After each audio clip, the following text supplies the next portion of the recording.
একজন content creator আলামিন নামে একজন ফানি ভিডিও করে।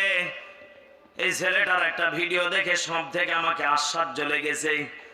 মানুষকে হাসি দেওয়ার জন্য, আনন্দ দেওয়ার জন্য যেই মানুষটা পুকুরের মাঝখানে বিশাল বড় খুঁটি গেড়ে দিয়ে প্যান্ডেল করলো, স্টেজের মতো করে সাজালো, পুকুরের চতুর সাইডে পানিতে তেল ঢেলে দিল, মনে করতেছে আমি একটা হাসির ভিডিও বানাবো।